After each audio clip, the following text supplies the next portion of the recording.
Alright, here are my mini Monarchs. They're the 12-inch version of my other ones that are 21 inches. You can see there they slip straight onto the stock header. No problem at all. I fitted both of these in less than 5 minutes. You use your stock rear foot peg hanger and just a clamp which is stainless. Have a listen to them, they're nice. I like my other ones, but let's kick it in the guts quickly.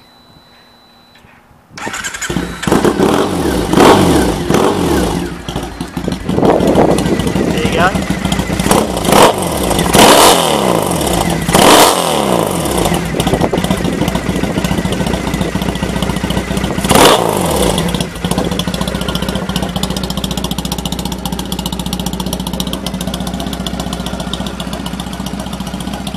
Sound nice, don't they?